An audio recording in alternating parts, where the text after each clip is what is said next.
Bom, pessoal, já tem gente desesperada aqui mesmo, né, com o Scarpa no Flamengo, cara. Tem torcedor do Internacional chorando, o Baldaço aqui tá desabafando sobre o poder financeiro do Flamengo. Enfim, cara, vamos dar uma olhada aqui nas últimas notícias aí. Dentro do futebol brasileiro. O Scarpa foi lá pra fora, não aconteceu, e todo mundo quer ele. O Inter quer ele, o Grêmio quer ele, o Palmeiras quer ele, o Fluminense quer ele, o Atlético Mineiro quer ele e agora o Flamengo quer ele. E a informação de bastidor que chega é que o jogador teria ficado bastante seduzido com a proposta do Flamengo. A gente sabe, tem que reconhecer, que o Flamengo é o clube queridinho dos jogadores de futebol. Todo mundo quer ir pro Flamengo. Porque o Flamengo, além da camisa que tem, da mística, além de ser Rio de Janeiro, morar no Rio de Janeiro, o Flamengo ainda nos últimos anos virou realmente um grande protagonista do futebol sul-americano, coisa que ele não estava sendo nos anos anteriores. Então todo mundo quer ir pro Flamengo. É muito difícil concorrer com o Flamengo. O Flamengo tinha um clube bilionário. E quando eu digo bilionário, não é modo de falar. O Flamengo fatura por ano 1 bilhão e 300 milhões de reais. Para vocês terem uma ideia, o Inter fatura 400 milhões. O Inter fatura um terço disso por ano. E já fatura bem. Então vamos ver. Por que eu estou dizendo vamos ver? Não descartem. Porque Alessandro Barcelos está obcecado por Gustavo Scarpa. Obcecado. Alguns dirigentes têm isso, e eu gosto disso. O Alessandro Barcelos botou na cabeça que quer o Scarpa antes da eleição. Fez uma proposta de 4 milhões de euros para ter jogador. Fez uma proposta salarial para o jogador, que é uma coisa que ninguém ganha no Internacional. E eu não duvido que o presidente Alessandro Barcelos agora não pegue, vá atrás de novo dos investidores para dizer o seguinte: bota mais grana, eu preciso trazer esse cara, vamos trazer esse cara. Então eu não tiro o Inter dessa jogada. Eu não tiro o Inter dessa jogada, porque essa obsessão do presidente é muito forte. O pessoal fica bolado aqui, né, um clube bilionário e tal. Vamos ver aí. Eu não sei quais são, em que estado tá essa negociação, não. Vamos ver aqui o que o Mauro falou. Se ele topar voltar, entrar em forma, ritmo de jogo e tudo mais. Muito bom nas bolas paradas, não é só um jogador de bolas paradas, ele dá passes também para gols, boas assistências com bola rolando, finaliza bem de média distância. É um jogador que será muito útil para o clube, seja o Inter, seja o Atlético Mineiro, seja o Flamengo, que são os maiores interessados nele. Mas aquele que o contratar, se ele voltar ao Brasil, vai fazer um negócio interessante, creio eu, do ponto de vista técnico. Aí, se vai ser um bom negócio financeiramente, depende dos valores, evidentemente, da negociação. Mas é importante entender que é um jogador que está em baixa e que voltar ao Brasil para ele também seria uma oportunidade de retomar o futebol. Mas ele tem um projeto de vida, de morar na Europa, e isso o motivou a não ficar no Palmeiras, que se esforçou até para mantê-lo, mas se voltar para o Brasil, o Scarpa talvez precise de um certo tempo até entrar novamente num ritmo. Essa referência que o pessoal tem do Scarpa de 2022 já não existe mais. A temporada que está em andamento, ou seja, o ano de 2023, que ele pegou o final da temporada europeia passada e atual, primeiro na Inglaterra e agora na Grécia, é de números tímidos, poucas participações. Você vê ali que ao todo ele esteve em campo em jogos dos dois campeonatos, em 13 jogos. Aí ele entrou um pouquinho em jogo na Copa da Liga. É muito pouco, né, cara? O Gustavo Scarpa realmente está muito fora de forma, né? Isso aqui que o Mauro falou é uma verdade. Não é aquele Gustavo Scarpa de 2021, né? Que a gente conheceu aí. Mas pode voltar a ser, né? Pode voltar a ser, né, cara? Se ele pegar ritmo e tudo mais, não sei se o Flamengo seria o local ideal para ele pegar ritmo. Não sei se ele teria muito espaço, né, para jogar e tudo mais. Só se fosse do Carioca. Mas, enfim. E aí tem outras notícias aqui também, pessoal, do pessoal falando aqui sobre o Vina, né? O Matias Vina e tudo mais. Tem a confusão lá com o Gabigol. Vamos ver aqui o que o pessoal tá falando sobre essas novas contratações. Abriu negociações por Matias Vinha, lateral esquerdo uruguaio que pertence à Roma, passou com destaque no Palmeiras, futebol europeu ainda não conseguiu decolar. Esteve emprestado na Inglaterra, nesse momento joga no Sassuolo, clube também italiano. É titular absoluto do Sassuolo, mas ainda não tem o mesmo destaque dos tempos de Palmeiras ou da seleção uruguaia.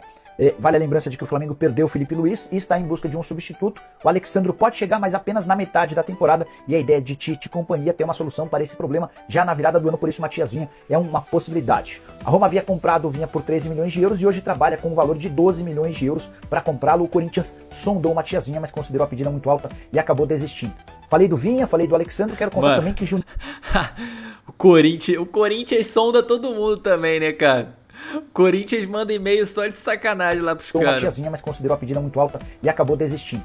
Falei do Vinha, falei do Alexandre, quero contar também que Juninho Capixaba é uma outra possibilidade. O empresário do Juninho chegou a dizer que tem a intenção de negociá-lo com o Flamengo, mas ele hoje aparece como um plano B caso as outras negociações não avancem. Só para completar uma curiosidade, se Matias Vinha for contratado, o Flamengo pode chegar a ter 5 uruguaios, 3 já confirmados, o Varela lateral direito, o Arrascaeta meio campista e o De La Cruz recém-contratado. Há ainda conversas e a expectativa de que Bruno Mendes possa ser apresentado a partir de 1º de janeiro. O zagueiro uruguaio que pertencia ao Corinthians não renovou seu contrato com o time de Parque São Jorge e hoje tem conversas com o Flamengo e o Internacional. O Vinha saiu em 2021, né, do Palmeiras, foi vendido lá pra Roma e tal. Na época ele fez um sucesso aqui no Palmeiras, né, se eu não tô enganado. Ganhou lá Libertadores e tudo mais. Então assim, cara, é um jogador que foi importante. Não sei se ele gostaria de voltar pro Flamengo, sinceramente não sei. Ele ganhou as 2 Libertadores com o Palmeiras, né. Mas enfim, pessoal, é um jogador importante, lateral, né, cara. Lateral, o Flamengo tá desesperado atrás de lateral, né? Igual o Flazueiro falou aqui também, ó. Contratação do lateral esquerdo da Roma, Matias Vinha.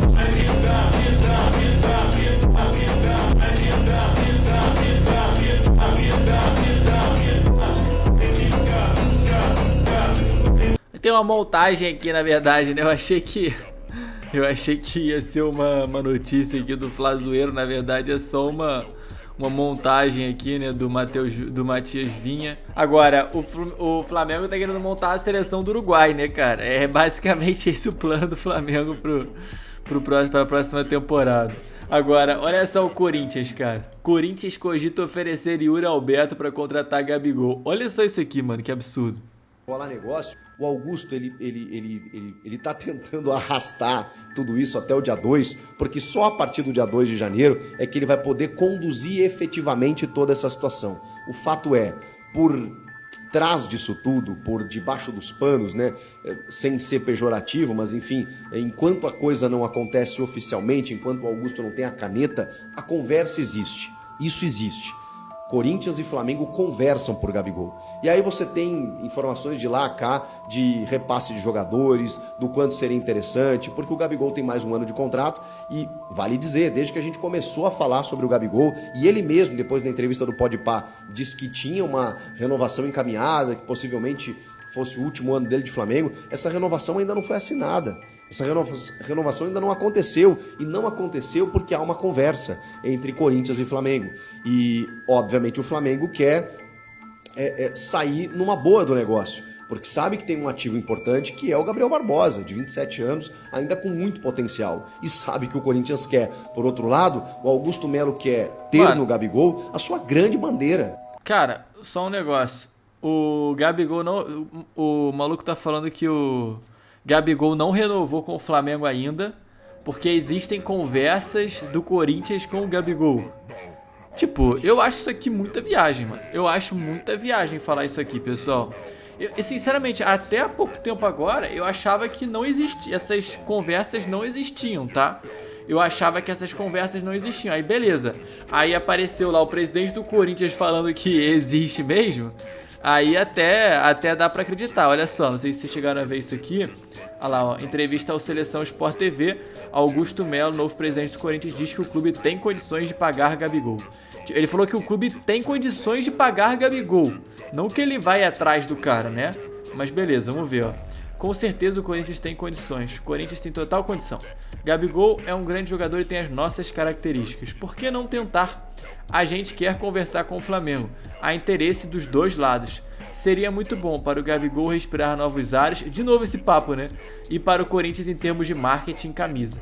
A gente vai chegar a um acordo se Deus quiser. Cara, olha que doideira. O maluco tá chegando a falar aqui, cara, que a gente vai chegar a um acordo com o Gabigol. Cara, que loucura, mano. Que loucura, mano. Na moral, uma loucura demais aqui, demais. O maluco é o que o Chico Garcia até falou ali, né? É uma bandeira aí pra esse novo presidente do Corinthians, o Augusto Melo. E, cara, sempre os caras estão muito confiantes. Eles acham que esse papinho de... vem novos ares aqui e tal. São Paulo, Corinthians, time do povo. Eles acham que esse papinho vai ser o suficiente pra convencer o Gabigol. Eu tenho dúvidas, tá? Eu não sei não, cara. Sinceramente, eu não sei se isso vai convencer o Gabigol aí pro Corinthians não, mano. Ainda mais depois de tanta história no Flamengo. Enfim, cara. Eu acho que isso é bem viagem. Eu acho que o cara tá botando hype aí nesse assunto pra empolgar a torcida do Corinthians, deixar a torcida do Corinthians animada. Mas, cara, é só uma narrativa que alguém criou aí, né? E eu imagino que o contrato do Gabigol não tenha sido renovado por outras questões. Não tem nada a ver com o Corinthians. Tem a ver com o salário, com a produção do Gabigol, o que ele fez em campo, a situação dele atual. Enfim, talvez tenha sido uma decisão mais sensata mesmo da diretoria esperar para negociar essa renovação. Enfim, pessoal, mas é isso aí. Eu espero que vocês tenham curtido aqui o vídeo. Comenta aqui embaixo o que você achou dessas novidades aí do Vinha, do Gabigol no Corinthians, do Scarpa também e tudo mais. E é nóis. Tamo junto, forte abraço, valeu e até o próximo.